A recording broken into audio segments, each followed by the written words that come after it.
관음의 진신을 친견한 희정대사. 강원도 금강산은 어느 곳 하나 빠뜨릴 곳이 없는 선경과 같은 곳이지만 장안사에서 멀리 떨어지지 아니한 곳에 송나암이란 암자가 있다.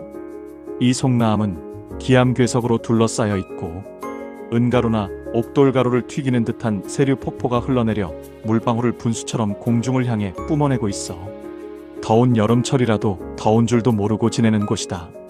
이 송나암 법당에서 새벽과 오전, 오후, 밤이 깊을 때까지 4번으로 나누어 한 번에 2시간씩 매일 8시간에 걸쳐 기도, 정진을 하는 스님이 있었으니 그가 바로 회정대사라는 스님이었다. 이 스님은 나이 30고개를 넘을까 말까 하는 스님이었는데 그의 불타오르는 신념은 어디다 비할 수가 없었다. 그는 3년을 기한하고 천수경 대비주를 30만 독이나 외우며 기도하였다. 그가 이렇게 기도하는 소원은 꼭 관세음보살의 진신을 친견하게 하여 달라는 것이었다. 이원은 불자로서 견성성불을 하려면 관음, 진신을 친견해야만이 이룰 수 있다는 어떤 노스님으로부터 들은 까닭이었다.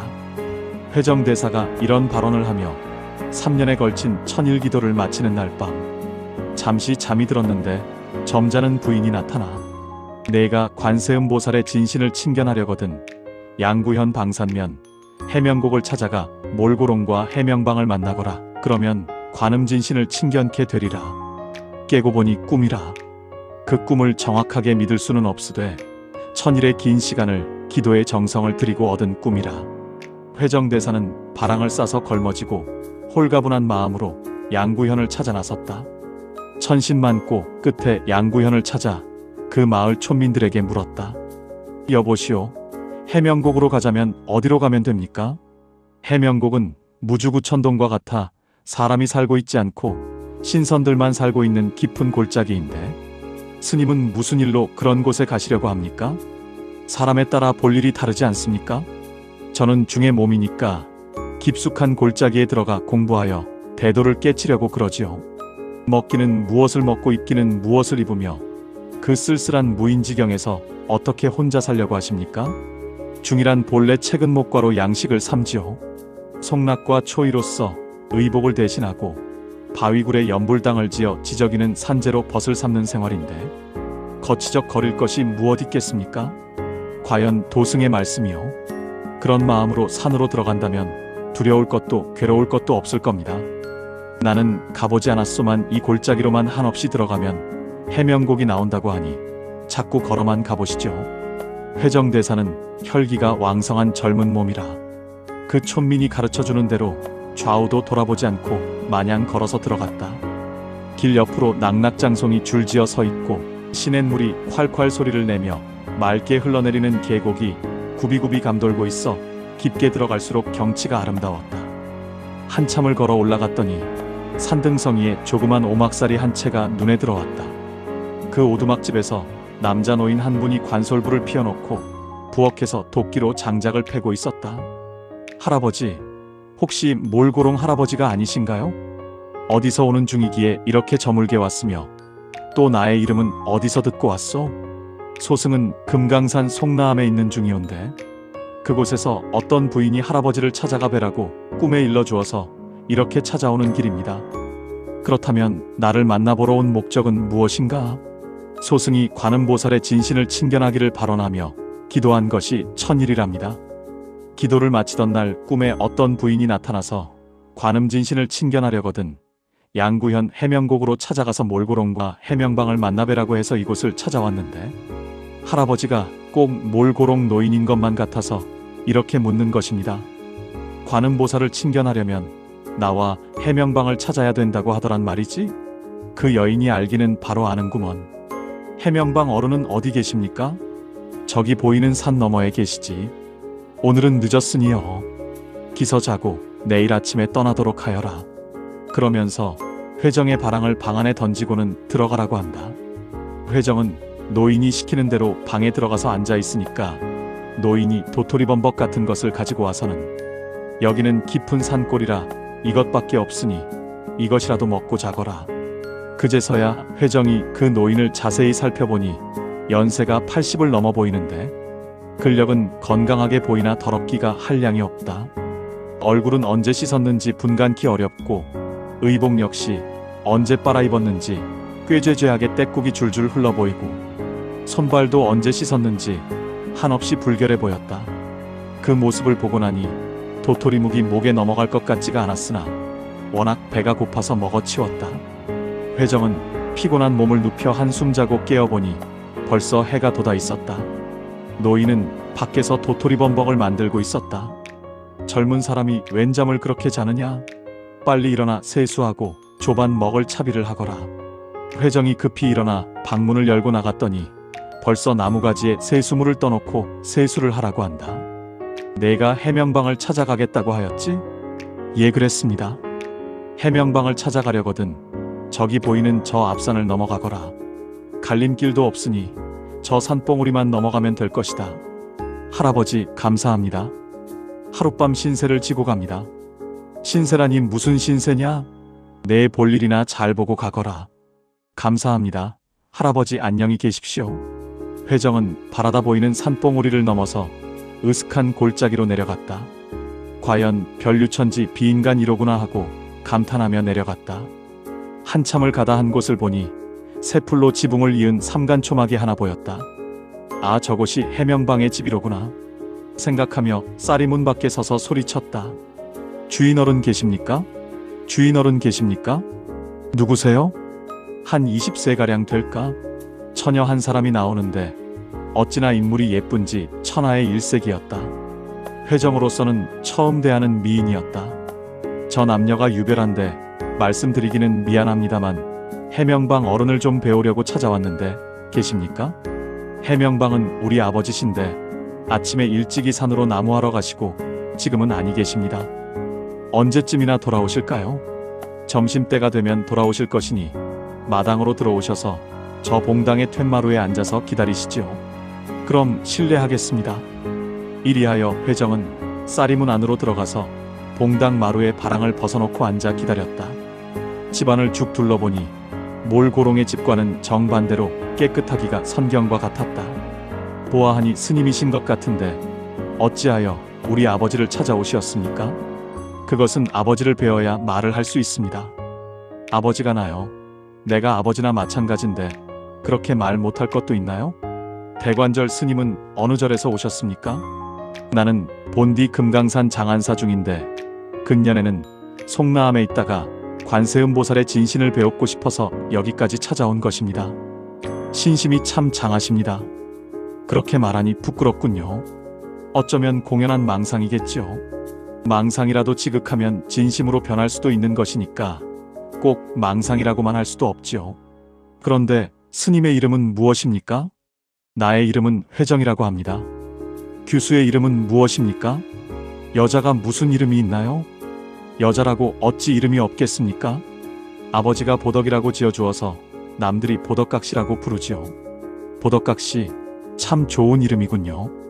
그런데 해명방 어른을 배우면 관음진신을 친견할 수 있을까요?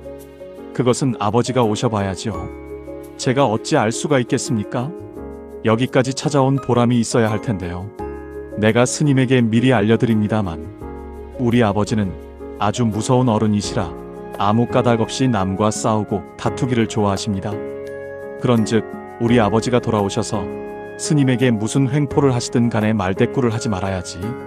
불연이면 스님이 관음보살의 진신은 커낸 가신도 보지 못하고 목숨까지 빼앗기고 말 것이니 어떤 횡포를 부리든 간에 참고 복종하십시오. 보덕각시가 조금도 스스러움이 없이 잘하여 주는데 그의 입에서는 말할 때마다 향냄새가 풍기고 있다.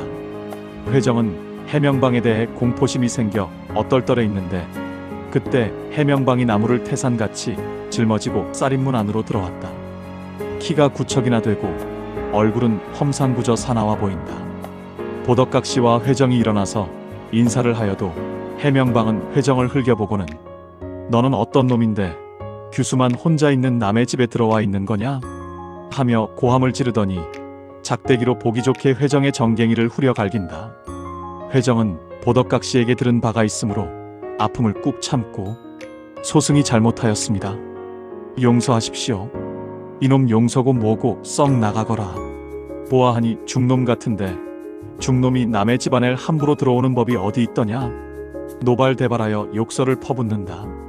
옆에 있던 보덕각 씨가 보다 못하여 말했다.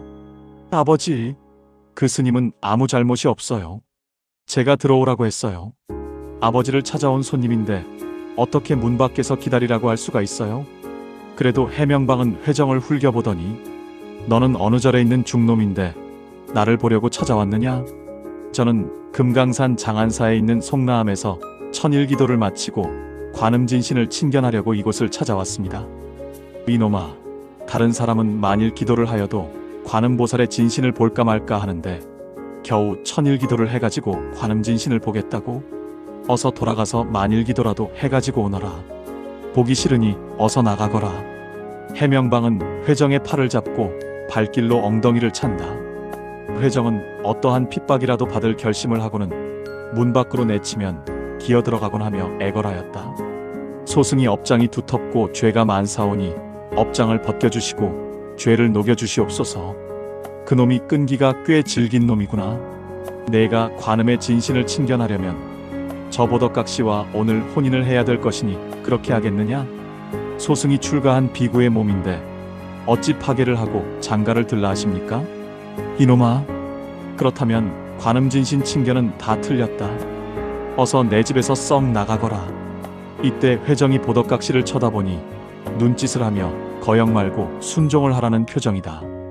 회정은 이 몸이 있어야 관음진신이라도 친견하지 이 몸이 죽고 나면 누가 관음진신을 친견할 것이냐는 생각이 들었다.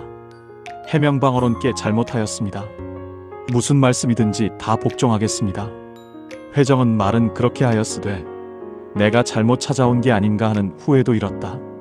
해명방은 그의 딸 보덕각씨에게 마당을 잘 쓸고 거적을 펴고 물 한 동이만 갖다가 거적 가운데 놓으라고 한다. 보덕각씨가 시키는 대로 하자 해명방은 회정과 보덕각씨를 물동이를 가운데 두고 서로 마주보고 서게 하고는 절을 9번씩 하라고 한다. 그리고 오늘 밤부터는 저 삼간 초막집 맨 윗방에 들어가서 신방화축의 절차를 치르라고 한다. 회정은 해명방의 압력에 억눌려 복종을 하기는 하나 너무도 뜻밖의 일이라 내가 성인을 찾아 온다는 것이 악마인 마귀의 굴로 찾아 온 것만 같았다. 회정은 보덕각씨가 지어주는 밥을 먹고 윗방에 들어가서 보덕각씨를 보고 이것이 어인일이요? 내가 꿈을 꾸는 것만 같구려. 나도 모르지요. 아버지가 시키는 대로 복종할 뿐이니까요. 회정은 자포자기에 떨어져서 만사가 될 대로 되라지 하는 심정으로 모든 것을 다 포기했다. 이것도 모두 운명의 착히겠지. 또한 전생인연의 소치겠지 생각되어 신방에 들어가서 보덕각씨와 한 이불 속에 들어갔다. 그리고 보덕각씨의 아래를 만져본즉 생식기가 제대로 생기지 못한 불구자였다. 겨우 소변만 볼 수 있는 그녀였다. 회정은 이 여자가 병신이니까 나를 욱박질러서 장가를 들렸구나 하는 생각이 들어 불행 중 다행이라 여겼다. 그리고 보덕각씨가 측은하게 생각되었다. 하룻밤을 자고 날이 새니까 해명방은 조반을 먹고 자기를 따라 산으로 나무하러 가자고 했다. 회정은 아무 말도 못하고 지게를 지고 산으로 가서 나무를 해왔다. 하루는 이 나무를 지고 장으로 가서 팔아가지고 좁쌀을 사오라고 한다. 이곳에서 인기가 있는 장터까지는 50리나 되는데도 회정은 아무 말도 못하고 해명방이 시키는 대로 장에 가서 나무를 팔아다 좁쌀을 사왔다. 이렇게 이곳에서 회정은 매일같이 산에 가서 장작나무를 해가지고 와서는 그것을 도끼로 패서 이틀이나 사흘에 한 번씩 장에 가서 쌀을 사온다거나 생활에 필요한 필수품으로 바꿔와야 했다. 회정은 이렇게 날마다 해명방을 따라 산에 가 나무를 하면서도 빙장어른 관음진신 친견은 언제나 하게 됩니까? 하고 물으면 그러한 성현을 친견하는 것이 그렇게 쉬운 일인 줄 아느냐. 여기서 한 10년은 살아야 배울지 말지이다. 딴 생각 말고 나와 같이 나무 장사나 하고 살아가자 하였다. 어느 날 회정은 더 이상은 참고 살 수가 없어. 빙장님, 저는 오늘 고향에 갔다 와야겠기에 길 떠나야 되겠습니다. 왜 100년이나 살 것 같더니 별안간 떠난다고 하느냐? 저도 그렇게 쉽게 떠날 생각은 아니었는데 이 생활이 너무나 울적하여 고향 생각이 나서 가보려고 합니다. 그렇다면 가보아라. 몰고롱인가 누구인가 하는 늙은이가 공연히 너에게 이곳을 가르쳐 주어 내가 어수선하게 왔다 갔다 하며 소란만 피게 하였구나 하며 몰고롱을 나무란다. 회정은 짐을 챙겨 들고는 여보 보덕각시, 나는 오늘 떠나겠소. 잘 가십시오. 먼 길에 몸 조심하셔요. 애처로운 표정 하나 없이 너무나 담담하게 말한다. 그러나 회정은 막상 떠나려고 하니 그녀의 아리따운 인물과 해박한 지식, 고상한 태도가 너무 인상적이어서 발이 쉽게 떨어지지가 않았다.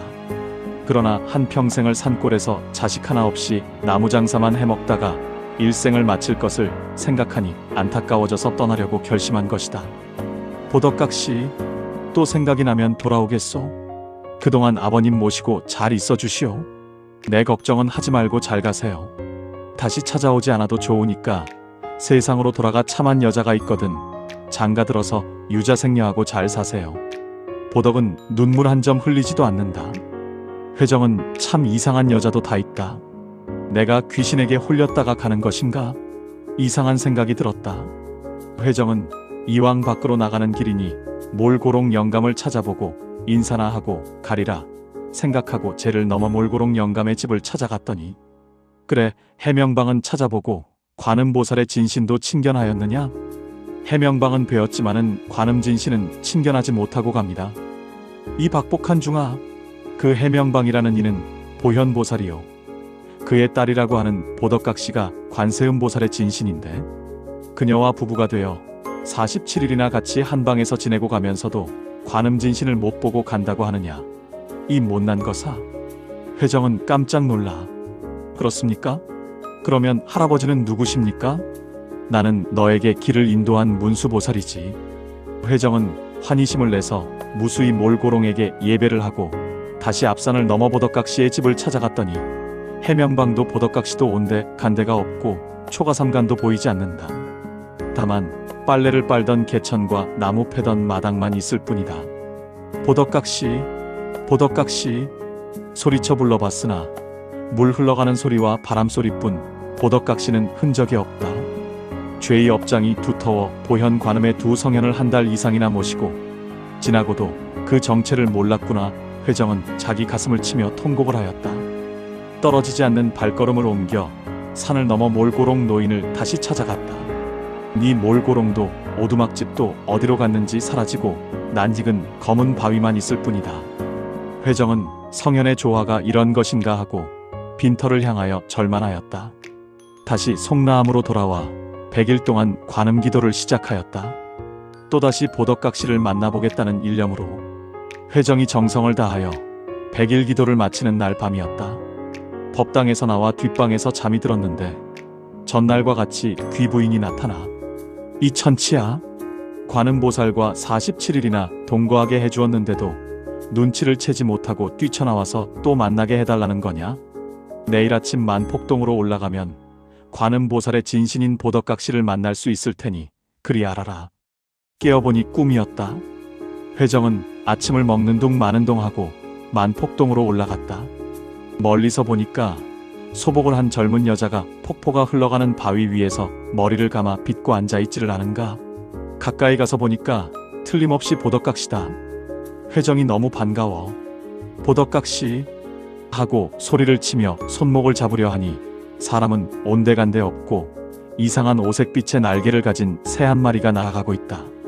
새가 날아가는 방향으로 쫓아갔더니 이번엔 새도 온데간데가 없고 폭포수가 흐르다가 고여있는 돌반석의 숲이 있는데 그 속을 들여다보니까 보덕각시가 높은 언덕 위에 서 있는 모습이 물속에 비추인다. 회정이 고개를 들어 위를 쳐다보니까 그 언덕에 굴이 하나 있는데 보덕각시가 그 굴 앞에 서서 올라오라고 손짓을 한다. 회정이 기어 올라가니까 보덕각시가 방긋이 웃으며 이 험한 곳을 올라오시느라고 수고하셨습니다. 지난번 해명곡에서 나와 함께 47일이나 한 이불 속에서 서로 끌어안고 잠을 자고 지냈으니 그 인연은 백접천겁에 다시 만나기 어려운 인연입니다. 그때의 해명곡에서 아버지라 부르던 해명방은 보현보살의 화신이시고 몰고롱 노인은 문수보살의 화신이시고 스님은 신라 때에 이 굴 속에서 공부하시던 보덕대사의 후신입니다. 그러므로 이 석굴 속에는 스님이 공부하실 때에 사용하던 경책과 불기, 촛대, 향로 등 유물이 그대로 남아있으니 들어가서 찾아보십시오. 스님이 이곳에 오래 계시면 내가 종종 현신을 한 터이니 그리하시고 스님은 이곳에서 수도나 잘하고 계십시오 하고는 인월불견으로 없어지고 만다. 회정이 그 굴 속으로 들어가서 찾아보니 과연 경채과 향로 닭이 등의 유물이 남아있었다. 회정대사는 바위 위에 상주진신 관자재 보덕이라 새겨놓고 그 앞에 초함을 짓고 300일 동안이나 관음기도를 하였다 한다.